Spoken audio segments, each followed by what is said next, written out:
ಇದು completely paraben ಮತ್ತೆ sulphate free shampoo. ಇದನ್ನ ಯೂಸ್ ಮಾಡಿದ್ರೆ ಮತ್ತೆ ಕಂಡೀಷನರ್ನ ಯೂಸ್ ಮಾಡಬೇಕು ಅನ್ನೋ ಅವಶ್ಯಕತೆನೇ ಇಲ್ಲ. ಹಾಗಂತ ಇದರಲ್ಲಿ ಆಮ್ಲ, ರೀಟಾ, ಶೀಗೆಕಾಯಿನೂ ಕೂಡ ಯೂಸ್ ಮಾಡಿಲ್ಲ. ತುಂಬ ಜನ ಕಮೆಂಟ್ ಮಾಡಿ ಮತ್ತೆ DM ಮಾಡಿ ಕೇಳ್ತಾನೆ ಇರ್ತೀರಾ, ಅಕ್ಕ ಚೆನ್ನಾಗಿರೋದು ಯಾವುದಾದ್ರೂ ಒಂದು ಶಾಂಪೂ ಇದ್ರೆ ಹೇಳಿ, ಅಥವಾ ನೀವು ಪರ್ಸ್ನಲಿ ಯಾವ ಶಾಂಪೂನ ಯೂಸ್ ಮಾಡ್ತೀರಾ ಅಂತ ಹೇಳಿ ಅಂತ. ಸೊ ಇವತ್ತು ನಾನು ಪರ್ಸ್ನಲಿ ಯೂಸ್ ಮಾಡೋವಂಥ ಶಾಂಪೂ ಯಾವುದು, ಹಾಗೆ ಹೇಗೆ ಯೂಸ್ ಮಾಡ್ತೀನಿ ಅಂತ ಕಂಪ್ಲೀಟ್ ಆಗಿ ಈ ವಿಡಿಯೋನಲ್ಲಿ ನಿಮ್ಮ ಜೊತೆ ಶೇರ್ ಮಾಡೋಣ ಅಂತ ಅನ್ಕೊಂಡಿದ್ದೀನಿ. ಸೊ ಮತ್ತ್ಯಾಕೆ ತಡ ಮಾಡೋದು, let start the video. Hello ನಮಸ್ತೆ, ನಾನು ನಿಮ್ಮ ಪ್ರೀತಿಯ Prema Shankar. Welcome back to another hair care video. ಈಗ ಮಾರ್ಕೆಟಲ್ಲಿ ಸಿಗೋವಂಥ ಆಲ್ಮೋಸ್ಟ್ ಎಲ್ಲ ಶಾಂಪೂನಲ್ಲೂ ಕೂಡ ಕೆಮಿಕಲ್ ಇದ್ದೇ ಇರುತ್ತೆ. ಹಾಗಾಗಿ ನನ್ನ ಪ್ರಕಾರ ಬೆಸ್ಟ್ ಶಾಂಪೂ ಅಂತ ಯಾವುದೂ ಇಲ್ಲ, ಬಟ್ ಮೈಲ್ಡ್ ಆಗಿರೋವಂಥ ಶಾಂಪೂನ ನಾವು ಸರ್ಚ್ ಮಾಡ್ಬೋದು. ಸೊ ಮೈಲ್ಡ್ ಆಗಿರೋವಂಥ ಮಾರ್ಕೆಟಲ್ಲಿ ಸಿಗೋ ಶಾಂಪೂ ನಿಮ್ಗೆ ಏನಾದರೂ ಬೇಕು ಅಂದರೆ ನಾನು ಡಿಸ್ಕ್ರಿಪ್ಷನಲ್ಲಿ ಕೊಟ್ಟಿರ್ತೀನಿ. ಯಾಕೆಂದರೆ ಮುಂಚೆನೇ ಹೇಳ್ತಾ ಇದ್ದೀನಿ, ಇಲ್ಲಿ ನಾನು ಯೂಸ್ ಮಾಡ್ತಾ ಇರೋವಂಥದ್ದು ಹೋಮ್ ಮೇಡ್ ಶಾಂಪೂ. ನಾನೇ ಖುದ್ದಾಗಿ ಪ್ರಿಪೇರ್ ಮಾಡ್ಕೊಂಡಿರೋವಂಥ ಶಾಂಪೂ. ಆಲ್ಮೋಸ್ಟ್ ಇದನ್ನು ನಾನು ಒಂದು 2-3 ತಿಂಗಳಿಂದ ಯೂಸ್ ಮಾಡ್ತಾ ಇದ್ದೀನಿ. ರಿಸಲ್ಟ್ ಮಾತ್ರ ವಾವ್ ಅಂತಾನೆ ಹೇಳ್ಬೋದು. ಹಾಗಂತ ಇದರಲ್ಲಿ ಆಮ್ಲ, ರೀಟಾ, ಶೀಗೆಕಾಯಿ ಇದು ಯಾವುದನ್ನು ಕೂಡ ಯೂಸ್ ಮಾಡಿಲ್ಲ. ಇದನ್ನೆಲ್ಲ ಯೂಸ್ ಮಾಡಿ ನಾವು ಶಾಂಪೂ ಪ್ರಿಪೇರ್ ಮಾಡ್ಕೊಳ್ತೀವಿ ಅಂದರೆ ಅಟ್ಲೀಸ್ಟ್ 2-3 ದಿನ ಬೇಕಾಗತ್ತೆ. ಬಟ್ ಈಗ ನಾನು ಪ್ರಿಪೇರ್ ಮಾಡ್ಕೊಂಡಿರೋವಂಥ ಈ ಶಾಂಪೂನ ಜಸ್ಟ್ ಒಂದು ಅರ್ಧ ಗಂಟೆನಲ್ಲೇ ಪ್ರಿಪೇರ್ ಮಾಡ್ಕೊಂಡ್ಬಿಡ್ಬೋದು. ಬಟ್ ರಿಸಲ್ಟ್ ಅಂತೂ ಅಮೇಝಿಂಗ್ ಆಗಿರುತ್ತೆ. ರೆಗ್ಯುಲರ್ ಆಗಿ ಇದನ್ನ ಯೂಸ್ ಮಾಡೋದ್ರಿಂದ ಈ ರೀತಿ ಕಂಪ್ಲೀಟ್ಲಿ ಹೇರ್ ಫಾಲ್ ಕಡಿಮೆ ಆಗುತ್ತೆ. ಹಾಗೇನೆ ನಮ್ಮ ಸ್ಕಾಲ್ಪಲ್ಲಿ ಯಾವುದೇ ರೀತಿ ಇಶ್ಯೂ ಇದ್ರೆ ಅದೆಲ್ಲ ಕಡಿಮೆ ಆಗಿ ನಮ್ಮ ಹೇರ್ಗೆ ಒಂದು ಒಳ್ಳೆ ಕಂಡೀಷನ್ ಸಿಗುತ್ತೆ. ಇದನ್ನ ಯೂಸ್ ಮಾಡ್ತಾ ಇದ್ರೆ ಬೇರೆ ಎಕ್ಸ್ಟ್ರಾ ನಾವು ಕಂಡೀಷನರ್ನ ಯೂಸ್ ಮಾಡೋ ಅವಶ್ಯಕತೆನೇ ಇಲ್ಲ. ಕೂದಲಂತೂ ಅಷ್ಟು ಸಾಫ್ಟ್ ಸಿಲ್ಕಿ ಆಗುತ್ತೆ, ಜೊತೆಗೆ ಹೇರ್ ಗ್ರೋತ್ ಕೂಡ ಅಷ್ಟೇ ಚೆನ್ನಾಗಾಗತ್ತೆ. ಇದೆಲ್ಲದನ್ನು ನಾನು ಈ ಶಾಂಪೂ ಕೊಡ್ತಾ ಇರೋ ಬಿಲ್ಡಪ್ ಅಂತೂ ಅಲ್ಲ. ಯಾಕೆ ಅಂದ್ರೆ ಇದ್ರಲ್ಲಿ ಹಾಕಿರೋ ಇಂಗ್ರೀಡಿಯೆಂಟ್ಸ್ನ ನೀವು ಒಂದೊಂದಾಗೆ ನೋಡ್ತಾ ಹೋದ್ರೆ ನಿಮ್ಗೇನೆ ಒಂದು ಕಾನ್ಫಿಡೆನ್ಸ್ ಬರುತ್ತೆ, ಎಸ್ ಇದು 100% ವರ್ಕ್ ಆಗುತ್ತೆ ಅಂತ. ಸೊ ಯಾವ್ದೆಲ್ಲ ಇಂಗ್ರೀಡಿಯೆಂಟ್ಸ್ ಅಂತ ನೋಡೋಣ, ಹಾಗೆ ಹೇಗೆ ಪ್ರಿಪೇರ್ ಮಾಡೋದಂತ ಕೂಡ ನೋಡ್ಬಿಡೋಣ. ಈ ಶಾಂಪೂನ ಪ್ರಿಪೇರ್ ಮಾಡ್ಕೊಳ್ಳೋದಕ್ಕೆ ಮೊದಲು ನಮಗೆ ಒಂದು ಸ್ಟ್ರಾಂಗ್ ಬೇಸ್ ಬೇಕು. ಅದನ್ನೇ ಈಗ ನಾನು ಪ್ರಿಪೇರ್ ಮಾಡ್ತಾ ಇರೋದು. ಈ ರೀತಿ ಒಂದು ಪಾತ್ರೆನಲ್ಲಿ 3 ಲೋಟದಷ್ಟು ಫಿಲ್ಟರ್ ನೀರನ್ನ ಹಾಕೊಂಡಿದ್ದೀನಿ. ಬೋರ್ವೆಲ್ ವಾಟರ್ ಇದ್ರೆ ಅದನ್ನ ಯೂಸ್ ಮಾಡಬೇಡಿ, ಆದಷ್ಟು ಫಿಲ್ಟರ್ ನೀರನ್ನೇ ಯೂಸ್ ಮಾಡ್ಕೊಳ್ಳಿ. ನೆಕ್ಸ್ಟ್ ಇದರಲ್ಲಿ 3-4 ಇಂಚ್ನಷ್ಟು ಚಕ್ಕೆ ಅಂದ್ರೆ ದಾಲ್ಚಿನಿನ ಹಾಕಿದ್ದೀನಿ. ಹಾಗೆ ಒಂದು 10 ಲವಂಗನ ಹಾಕಿದ್ದೀನಿ. ಇದೆರಡು ಕೂಡ ನಮ್ಮ ಸ್ಕಾಲ್ಪಲ್ಲಿ ಏನಾದರೂ ಇನ್ಫ್ಲಮೇಷನ್ ಇದ್ರೆ ಅದನ್ನ ಕಡಿಮೆ ಮಾಡಿ ಬ್ಲಡ್ ಸರ್ಕ್ಯುಲೇಷನ್ ಇಂಪ್ರೂವ್ ಮಾಡುತ್ತೆ. ಇದರಿಂದ ಹೇರ್ ಗ್ರೋತ್ ಚೆನ್ನಾಗಾಗತ್ತೆ.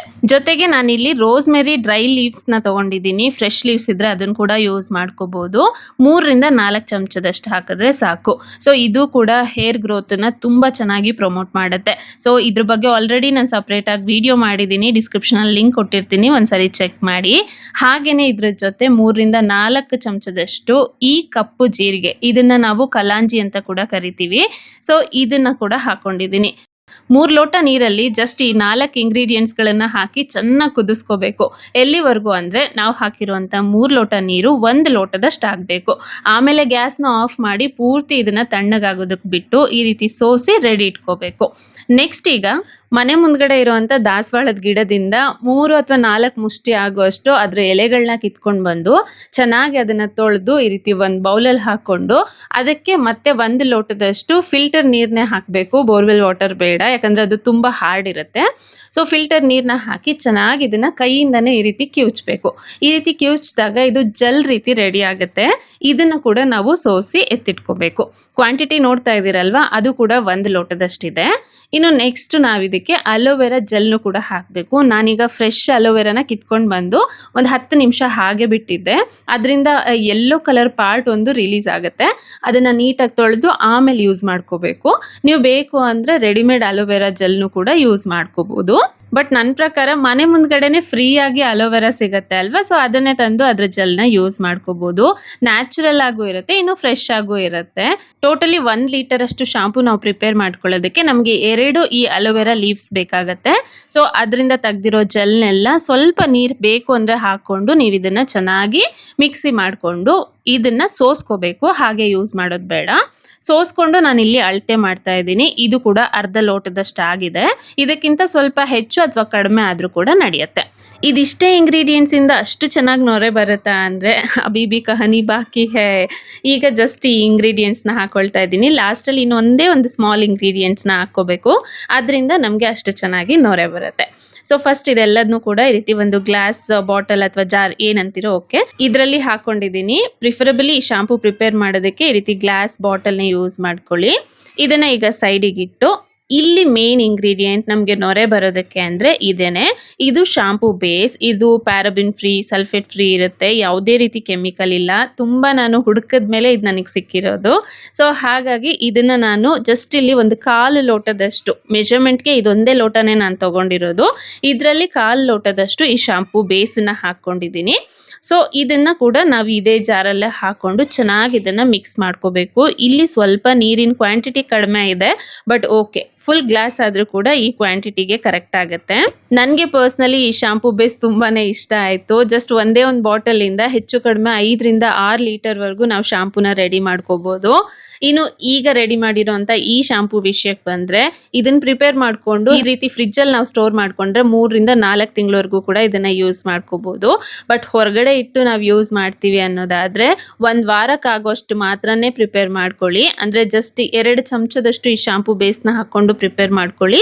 ಸೊ ಅದನ್ನು ಯೂಸ್ ಮಾಡಿ ಮತ್ತೆ ನೆಕ್ಸ್ಟ್ ಬ್ಯಾಚ್ನ ಪ್ರಿಪೇರ್ ಮಾಡಿಕೊಂಡು ಯೂಸ್ ಮಾಡ್ಕೊಳ್ಳಿ. ಯಾಕೆಂದರೆ ಹೊರಗಡೆ ನಾನು ಇದುವರೆಗೂ ಇಟ್ಟು ಯೂಸ್ ಮಾಡಿಲ್ಲ, ಹಾಗಾಗಿ ಯಾವ ರೀತಿ ಬರುತ್ತೆ ಅನ್ನೋದು ನನಗೂ ಕೂಡ ಗೊತ್ತಿಲ್ಲ. ಇನ್ನು ಇದನ್ನು ಯೂಸ್ ಮಾಡೋದು ಹೇಗೆ ಅಂದರೆ, ನೀವು ಹೇರ್ ವಾಶ್ ಮಾಡೋದಕ್ಕೂ 10 ನಿಮಿಷದ ಮುಂಚೆ ಇದನ್ನು ಫ್ರಿಜ್ಜಿಂದ ತೆಗೆದು ಹೊರಗಡೆ ಇಟ್ಟು ಆಮೇಲೆ ನಿಮಗೆ ಎಷ್ಟು ಕ್ವಾಂಟಿಟಿ ಬೇಕೋ ಅಷ್ಟನ್ನು ಈ ರೀತಿ ಒಂದು ಬೌಲಲ್ಲಿ ಹಾಕ್ಕೊಂಡು ಅದಕ್ಕೆ ನೀರನ್ನು ಮಿಕ್ಸ್ ಮಾಡಿ ಆಮೇಲೆ ಹೇರ್ ವಾಶ್ನ ಮಾಡಬೇಕು. ಯಾವುದೇ ಕಾರಣಕ್ಕೂ ಶಾಂಪೂನ ಡೈರೆಕ್ಟಾಗಿ, ಇದೇ ಶಾಂಪೂ ಅಂತಲ್ಲ, ಯಾವುದೇ ಶಾಂಪೂನು ಡೈರೆಕ್ಟಾಗಿ ನಾವು ಸ್ಕಾಲ್ಪಿಗೆ ಅಪ್ಲೈ ಮಾಡಬಾರ್ದು. ಸೊ ಈ ರೀತಿ ಮಾಡಿ ಹೇರ್ ವಾಶ್ ಮಾಡಿದ್ರೆ ನೀವು ಕಂಡೀಷ್ನರ್ನ ಯೂಸ್ ಮಾಡೋ ಅವಶ್ಯಕತೆನೇ ಇಲ್ಲ. ಯಾಕೆ ಅಂದರೆ ಈ ಶಾಂಪೂ ಪ್ರಿಪೇರ್ ಮಾಡುವಾಗ ನಾವು ಹಾಕಿರೋ ಅಂಥ ಒಂದೊಂದು ಇಂಗ್ರೀಡಿಯೆಂಟ್ಗಳು ಕೂಡ ನಮ್ಮ ಹೇರ್ಗೆ ಸೂಪರ್ ಫುಡ್ಡು.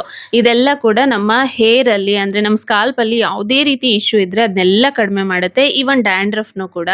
ಹಾಗೆಯೇ ರೆಗ್ಯುಲರ್ ಆಗಿ ಇದನ್ನು ಯೂಸ್ ಮಾಡ್ತಾ ಬಂದರೆ ಗ್ರ್ಯಾಜುವಲಿ ನಿಮ್ಮ ಹೇರ್ ಫಾಲ್ ಕೂಡ ಕಂಪ್ಲೀಟ್ ಆಗಿ ಕಡಿಮೆ ಆಗುತ್ತೆ. ಯಾಕೆಂದರೆ ಇದು ಕಂಪ್ಲೀಟ್ಲಿ ನ್ಯಾಚುರಲ್ ಆಗಿದೆ. ಇದರಿಂದ ಹೇರ್ಗೆ ಯಾವುದೇ ರೀತಿ ಸೈಡ್ ಎಫೆಕ್ಟ್ ಇಲ್ಲ.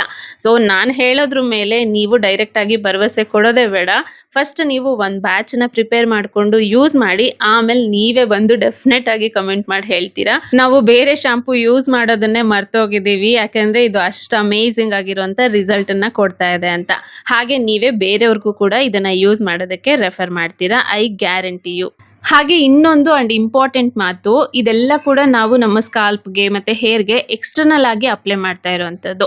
ಸೊ ಶಾಂಪೂ ಆಗಲಿ ಅಥವಾ ಆಯಿಲ್ ಆಗಲಿ ಇದೆಲ್ಲ ನಮ್ಮ ಹೇರನ್ನು ಸಾಫ್ಟ್ ಮಾಡುತ್ತೆ, ಸಿಲ್ಕಿ ಮಾಡುತ್ತೆ, ಜೊತೆಗೆ ಹೇರ್ ಗ್ರೋತ್ನು ಕೂಡ ಪ್ರಮೋಟ್ ಮಾಡುತ್ತೆ. ಸ್ಕಾಲ್ಪಲ್ಲಿ ಏನೇ ಇಶ್ಯೂ ಇದ್ರೂ ಕೂಡ ಅದನ್ನು ಕೂಡ ರೆಡ್ಯೂಸ್ ಮಾಡುತ್ತೆ. ಬಟ್ ಎಕ್ಸ್ಟರ್ನಲ್ ಅಪ್ಲಿಕೇಶನ್ ಎಷ್ಟು ಇಂಪಾರ್ಟೆಂಟೋ ಇಂಟರ್ನಲ್ ಕೂಡ ನಾವು ಅಷ್ಟೇ ಫಿಟ್ ಆಗಿರಬೇಕು. ಅದಕ್ಕಾಗಿ ಹೆಲ್ದಿ ಆಗಿರುವಂಥ ಆಹಾರನ ಸೇವಿಸಬೇಕು, ಜಾಸ್ತಿ ನೀರನ್ನು ಕುಡಿಬೇಕು, ಆದಷ್ಟು ಹಣ್ಣು ತರಕಾರಿಗಳನ್ನು ರೆಗ್ಯುಲರ್ ಆಗಿ ನಮ್ಮ ಡಯಟಲ್ಲಿ ಇನ್ಕ್ಲೂಡ್ ಮಾಡ್ಕೋಬೇಕು. ಇದರಿಂದ ನಮ್ಮ ಹೇರ್ ಜೊತೆಗೆ ನಮ್ಮ ಸ್ಕಿನ್ನು ಹಾಗೆ ಓವರ್ ಆಲ್ ನಮ್ಮ ಹೆಲ್ತ್ ಕೂಡ ಇಂಪ್ರೂವ್ ಆಗುತ್ತೆ. ಸೊ ನಿಮಗೆ ಶಾಂಪೂ ಬೇಸು, ರೋಸ್ಮೆರಿ, ಕಲಾಂಜಿ ಲಿಂಕ್ ಬೇಕು ಅಂದರೆ ಡಿಸ್ಕ್ರಿಪ್ಷನಲ್ಲಿ ಕೊಟ್ಟಿರ್ತೀನಿ, ಮರೀದೆ ಚೆಕ್ ಮಾಡಿ. ಸಿಗೋಣ ನೆಕ್ಸ್ಟ್ ಇನ್ಫಾರ್ಮೇಟಿವ್ ವಿಡಿಯೋ ಜೊತೆ. ಅಲ್ಲಿವರೆಗೂ ಥ್ಯಾಂಕ್ಸ್ ಫಾರ್ ವಾಚಿಂಗ್. ಬಾಯ್.